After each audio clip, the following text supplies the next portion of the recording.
और इसी बीच एक बड़ी खबर आपको बता दें, मध्य प्रदेश की 6 सीटों पर 67.08% वोटिंग हुई है। छिंदवाड़ा सीट की बात करें तो छिंदवाड़ा में सबसे ज्यादा 79.18% मतदान हुआ। सीधी में सबसे कम वोट पड़े हैं, 55% वोट पड़े हैं सीधी में। 2019 से लगभग 7% वोट प्रतिशत घटा है। और मध्य प्रदेश की 6 सीटों के वोटिंग प्रतिशत आपको बता दें। छिंदवाड़ा की सबसे पहले बात करें तो छिंदवाड़ा में 79.59% मतदान हुआ है। सीधी में सबसे कम 55.19% वोट पड़े हैं। जबलपुर में 60.52%, मंडला में 72.49%, सीधी में 55.19%, शहडोल में 63.73%, तो बालाघाट में 73.18%। वहीं टोटल वोटिंग 67.45% रही। 2019 के मुकाबले 8% वोट करीब कम पड़े हैं। तो करीब 7 से 8% का जो वोट है वो घटा है इस बार पिछले चुनाव के मुकाबले इन 6 सीटों पर। और सबसे ज्यादा मतदान, सबसे ज्यादा वोटिंग हुई है छिंदवाड़ा में। और ज्यादा जानकारी के लिए संवाददाता सूरज तिवारी सीधे लाइव जुड़ रहे हैं। सूरज, छिंदवाड़ा में सबसे ज्यादा तो सीधी में सबसे कम वोटिंग हुई है, क्या कुछ इसके पीछे की वजह मानी जाए सूरज?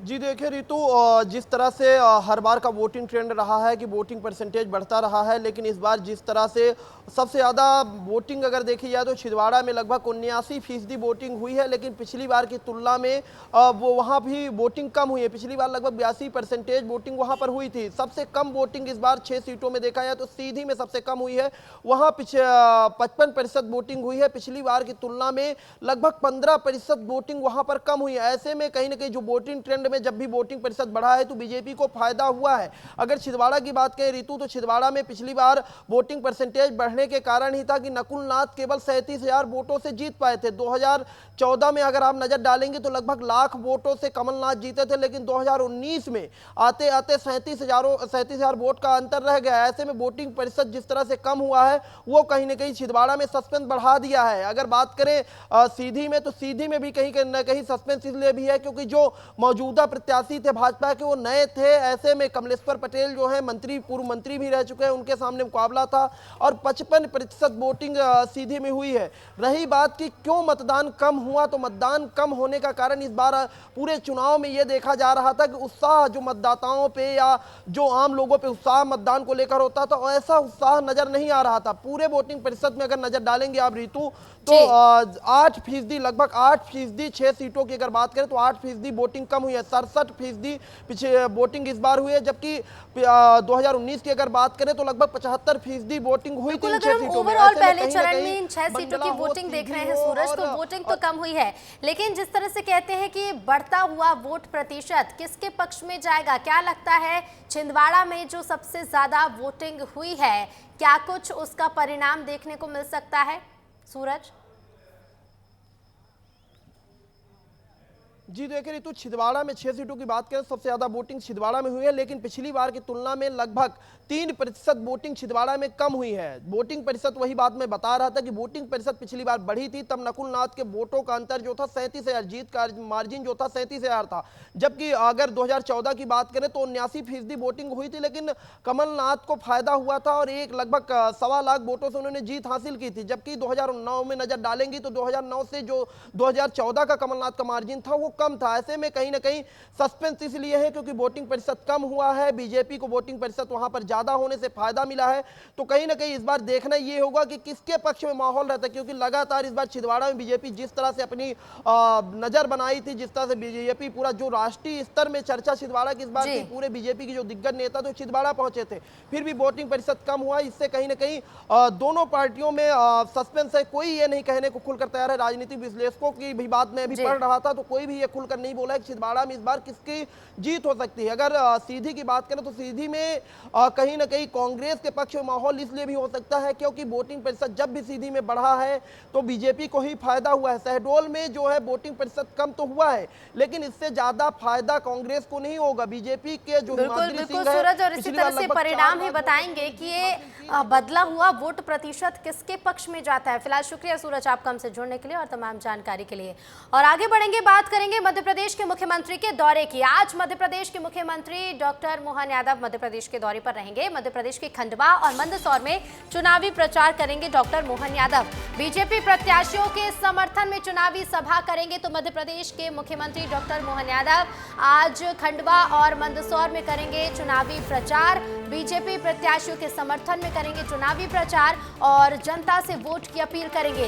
तो खंडवा और मंदसौर से बीजेपी प्रत्याशी के पक्ष में चुनावी प्रचार करने आज डॉक्टर मोहन यादव पहुंचेंगे और चुनावी प्रचार करेंगे। तस्वीरें भी आपको दिखाएंगे जब पहुंचेंगे मुख्यमंत्री, लेकिन क्या कुछ उनका कार्यक्रम रहेगा ये पहले बता रहे हैं आपको। तो खंडवा और मंदसौर में चुनावी प्रचार करेंगे और बीजेपी प्रत्याशियों के समर्थन में सहयोग देने की, वोट देने की अपील जनता से आज मध्य प्रदेश के मुख्यमंत्री डॉक्टर मोहन यादव करते आएंगे। आपको बता दें ये भी कि लगातार मध्य प्रदेश के मुख्यमंत्री डॉक्टर मोहन यादव प्रदेश के जो प्रत्याशी हैं उनके लिए प्रचार कर रहे हैं। न सिर्फ मध्य प्रदेश बल्कि उत्तर प्रदेश के साथ साथ अन्य राज्यों में, छत्तीसगढ़ में भी पहुंचे हैं और बीजेपी प्रत्याशी के पक्ष में वोट की अपील कर रहे हैं। लगातार मध्य प्रदेश पर भी फोकस कर रहे हैं और इसी कड़ी में आज खंडवा और मंदसौर पहुंचेंगे मध्य प्रदेश के मुख्यमंत्री और चुनावी सभा को संबोधित करेंगे, चुनावी प्रचार करेंगे। और संवाददाता सूरज हमारे साथ लाइव जुड़े हुए हैं। सूरज, मुख्यमंत्री डॉक्टर मोहन यादव आज खंडवा और मंदसौर पहुंचने वाले हैं। लगातार चुनावी प्रचार जारी है और आज खंडवा और मंदसौर की बारी है।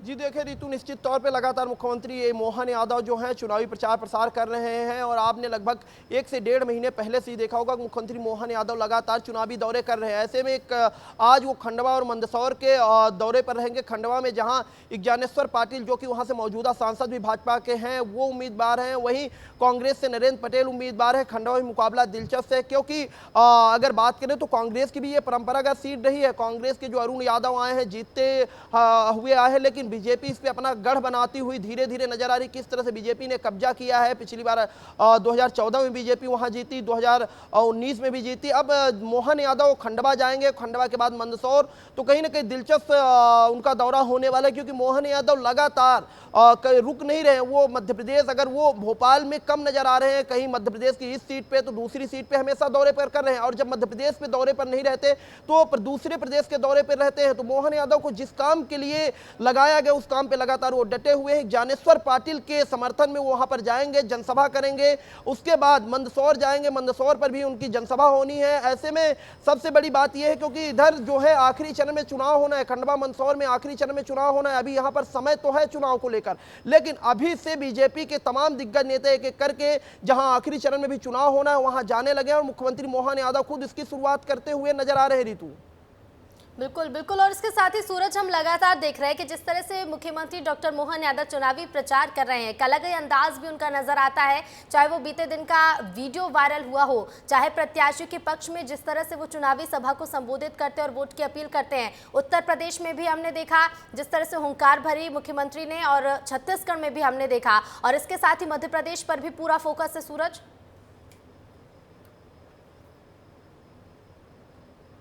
जी देखिए निश्चित तौर पे चाहे छत्तीसगढ़ हो, उत्तर प्रदेश हो, बिहार हो और चाहे मध्य प्रदेश हो, इन राज्यों में सबसे ज़्यादा फोकस अगर किसी का है तो मोहन यादव का, क्योंकि स्टार प्रचारक भी वो बनाए गए हैं। आप अभी मध्य प्रदेश में 4 चरण में चुनाव होने, अगर बिहार की उत्तर प्रदेश की बात करें तो वहाँ 7 चरणों में चुनाव होने। तो वहाँ के जो दौरे हैं, वहाँ की जो शेड्यूल है, जब यहाँ 4 चरणों में चुनाव खत्म हो जाएंगे तो ज़्यादातर मुख्यमंत्री मोहन यादव उत्तर प्रदेश और बिहार में नजर आ सकते हैं। अगर बात करें मध्य प्रदेश की तो उनका प्रचार प्रसार का आप तरीका देखेंगे तो खुलकर हमला बोलते हुए कांग्रेस पे नजर आते हैं। वो घुमा फिरा मिलाकर बात नहीं करते। चाहे छिंदवाड़ा में उन्होंने कहा था कि छिंदवाड़ा किसी का गढ़ नहीं बल्कि छिंदवाड़ा गड़बड़ है, चाहे राजगढ़ में जब उनका दौरा था तो उन्होंने दिग्विजय सिंह को किस तरह से दिग्विजय सिंह पे बयान दिया था जिसके आचार संहिता का उल्लंघन मान के कांग्रेस जो है चुनाव आयोग में भी शिकायत दर्ज करने गई थी। ऐसे में मोहन यादव के प्रचार प्रसार करने का तरीका बिल्कुल अलग है। वो खुलकर हमला बोलते हुए नजर आ रहे हैं, खुलकर ये कहते हुए नजर आ रहे हैं कि कांग्रेस को नहीं बल्कि भारतीय जनता पार्टी को वोट दीजिए। वो कांग्रेस की तमाम वो कमियां बताते हैं जो रही हैं और जमकर आरोप लगाते हुए नजर आ रहे हैं। तो ऐसे में मध्य प्रदेश में जिस तरह से लगातार दौरे पर दौरे करते हुए नजर आ रहे हैं और एक दिन में एक दौरा नहीं ऋतु बल्कि एक दिन में 2, 3, 4 दौरे, छिंदवाड़ा में उन्हें कई बार दौरे किए और आपने देखा होगा कि जैसे आज सबसे पहले खंडवा जाएंगे, खंडवा के बाद मंदसौर दौरा है, तो लगातार ऐसे दौरे करते हैं और जब दौरे खत्म हो जाते हैं तो भोपाल में भी लौटते हैं। तो अक्सर ऐसा देखा जाता है लगातार हम देख रहे हैं जो रूटीन है मुख्यमंत्री का पूरी तरह से चुनावी रंग में रंगा हुआ नजर आ रहा है और पूरा दिन मुख्यमंत्री का अलग अलग कार्यक्रम भी हो रहे हैं जिसकी तस्वीरें भी विस्तार न्यूज लगातार अपने दर्शकों को दिखा रहा है। सूरज, फिलहाल शुक्रिया आपका हमसे जुड़ने के लिए और जानकारी के लिए।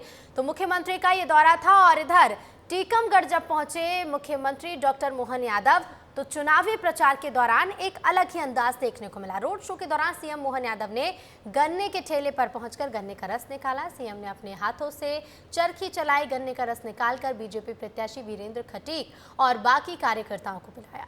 सीएम ने भी गन्ने के रस का स्वाद चखा, साथ ही ठेले वाले को प्लास्टिक के गिलास में रस न पिलाने की हिदायत दी। उन्होंने कहा कि ये स्वास्थ्य के लिए ठीक नहीं है।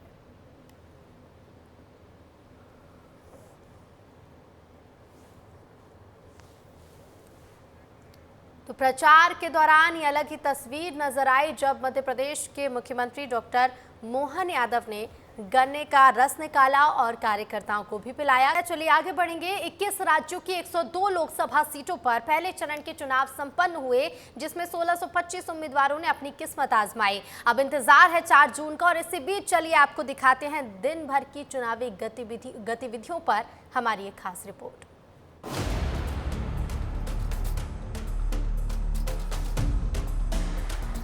विश्व के सबसे बड़े लोकतंत्र में जब पहले चरण का मतदान शुरू हुआ तो विस्तार न्यूज की पैनी नजर मतदान के दौरान चल रहे देश के तमाम गतिविधियों के ऊपर थी। हर बड़ी खबरें आपको दिखेगी विस्तार न्यूज पर। तो देखिए, लोकसभा चुनाव के पहले चरण की वोटिंग शुरू हो चुकी है और छिंदवाड़ा की जनता से भी जब हमने बात की तो कहीं न कहीं एक सॉफ्ट कॉर्नर तो है कमलनाथ के लिए।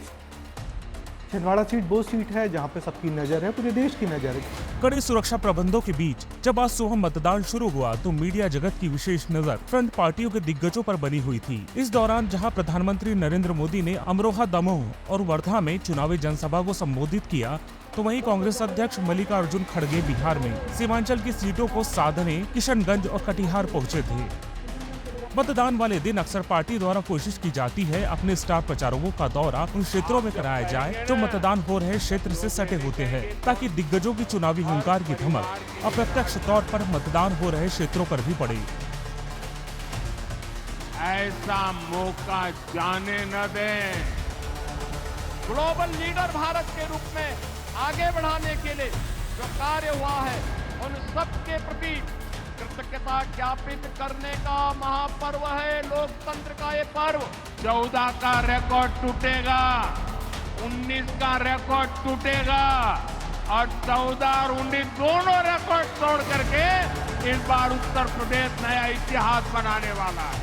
आपको बता दें, सुबह से चल रहे मतदान केंद्रों पर सिलसिलेवार तरीके से मतदाताओं ने वोट डाला। प्रधानमंत्री नरेंद्र मोदी ने अपने सोशल मीडिया एक्स के जरिए लोगों से मतदान के लिए अपील भी की। राजनीति, खेल, फिल्म समेत कई वर्गों के दिग्गजों ने बढ़ चढ़कर मतदान किया। सुपरस्टार रजनीकांत, संघ प्रमुख मोहन भागवत, बाबा रामदेव, मध्य प्रदेश के पूर्व मुख्यमंत्री कमलनाथ सहित कई दिग्गज मतदान केंद्र पर वोट डालते हुए नजर आए। जम्मू कश्मीर, त्रिपुरा, अंडमान निकोबार द्वीप समूह, लक्षद्वीप समेत तमाम राज्य और केंद्र शासित प्रदेश लोकतंत्र के त्योहार के रंग में रंगे नजर आ रहे थे। पहले चरण के मतदान के दौरान कुछ जगहों से हिंसा की भी खबरें सामने आई। मणिपुर, छत्तीसगढ़ और पश्चिम बंगाल में अपराधियों ने माहौल बिगाड़ने की कोशिश की। आपको बता दें, मणिपुर के विष्णुपुर में फायरिंग हुई जिस पर प्रशासन ने शांतिपूर्ण चुनाव को लेकर सख्ती दिखाई। इम्फाल में तो मेते ग्रुप, अरमबाई टेंगोल ने तो पुलिस स्टेशन पर भी कब्जा कर लिया। वहीं बीजापुर में चुनाव ड्यूटी के दौरान IIT ब्लास्ट ने प्रशासन के कान खड़े कर दिए। इस हमले में CRPF के सहायक कमांडेंट के घायल होने की भी खबर सामने आई थी जिसके बाद में मौत हो गई। हाल ही में होने वाले चुनाव में पश्चिम बंगाल में हिंसा की खबरें आम हो गई। कुछ बिहार से बीजेपी और टीएमसी समर्थकों के बीच हिंसा की खबरें सामने आई, जहां आरोप है कि कार्यकर्ताओं द्वारा मतदाताओं को पोलिंग बूथ पर जाने से रोका गया। पश्चिम बंगाल के ही मतभंगा से एक मतदान केंद्र के शौचालय से सीआरपीएफ जवान की लाश मिलने का मामला भी संज्ञान में आया है। और इसी बीच बैतूल से मिल रही है बड़ी खबर। चुनाव ड्यूटी कर लौट रहे पुलिस जवानों की बस पलट गई। हादसे में 21 जवान घायल हुए हैं। बैतूल भोपाल हाईवे पर ट्रक की टक्कर से बस पलटी है। 8 जवानों को बैतूल तो वहीं 13 को शाहपुर में भर्ती कराया गया है। बस में कुल 44 जवान सवार थे। बड़ी खबर बैतूल से आपको बता दें, चुनाव ड्यूटी कर लौट रहे पुलिस जवानों की बस पलट गई और हादसे में 21 जवान घायल हुए हैं। चुनाव ड्यूटी कर लौट रही थी ये बस और इसमें पुलिस जवान सवार थे करीब 44, जिसमें से 21 जवान घायल हुए हैं। बैतूल भोपाल हाईवे पर ट्रक की टक्कर से बस पलटी। 8 जवानों को बैतूल तो 13 जवानों को शाहपुर में भर्ती कराया गया। बस में 44 जवान सवार थे। तो 8 को बैतूल तो 13 को शाहपुर में भर्ती कराया गया है। उत्तर प्रदेश में लोकसभा चुनाव के तीसरे चरण के लिए शुक्रवार को नामांकन दाखिल करने का आखिरी दिन रहा। बीजेपी प्रत्याशी पूर्व सीएम शिवराज सिंह चौहान ने विदिशा रायसेन लोकसभा सीट से नामांकन दाखिल किया, तो वहीं भोपाल में कांग्रेस उम्मीदवार अरुण श्रीवास्तव ने फॉर्म भरा। रायसेन में फॉर्म भरने के बाद शिवराज सिंह चौहान ने चुनावी सभा में कहा कि राहुल तो चले गए वायनाड, लेकिन हमने कहा लड़ेंगे तो यहीं से, जिएंगे तो यहीं पर, मरेंगे तो यहीं पर। सभा के बाद शिवराज ने रथ में सवार होकर रोड शो किया और बाद में पत्नी साधना सिंह के साथ नामांकन दाखिल करने पहुंचे। विदिशा में मामा इज बैक, टाइगर के कब्जे में होगा विदिशा। विदिशा लोकसभा सीट में नामांकन करने से पहले पूर्व सीएम शिवराज सिंह चौहान पूजा करते हुए नजर आए।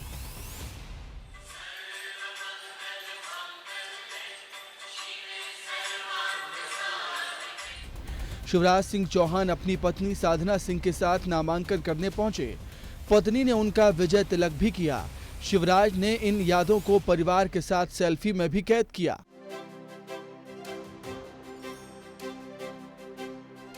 नामांकन के दौरान उन्होंने अपनी विदिशा लोकसभा सीट से जुड़ी यादों को शायराना अंदाज में पेश किया। विदिशा रायसेन संसदीय क्षेत्र मेरे बचपन का झूला,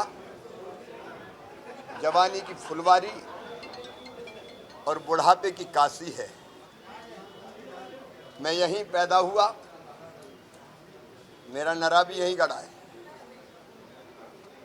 बचपन से यहीं की जनता के लिए संघर्ष किया, पहले आंदोलन करता था जब हम सरकार में नहीं थे, छोटा था। शिवराज सिंह चौहान ये सब इसलिए कह रहे थे क्योंकि शिवराज के लिए लोकसभा का मतलब ही विदिशा सीट है। वो जब जब इस सीट से खड़े होते हैं उनकी जीत पक्की होती है। दरअसल विदिशा बीजेपी का अभेद किला है। 1984 से सिर्फ बीजेपी चुनाव जीती है। यहाँ 12 चुनावों में एक बार कांग्रेस को जीत मिली है। विदिशा से बीजेपी के दिग्गज नेता चुनाव लड़े। पूर्व पीएम अटल बिहारी वाजपेयी सांसद रहे। पूर्व विदेश मंत्री सुषमा स्वराज 2 बार सांसद रहीं। शिवराज सिंह चौहान 5 बार सांसद रहे। 2019 में बीजेपी से रमाकांत भार्गव चुनाव जीते। शिवराज विदिशा में जनता को कहते नजर आए कि वो नेता नहीं मामा हैं।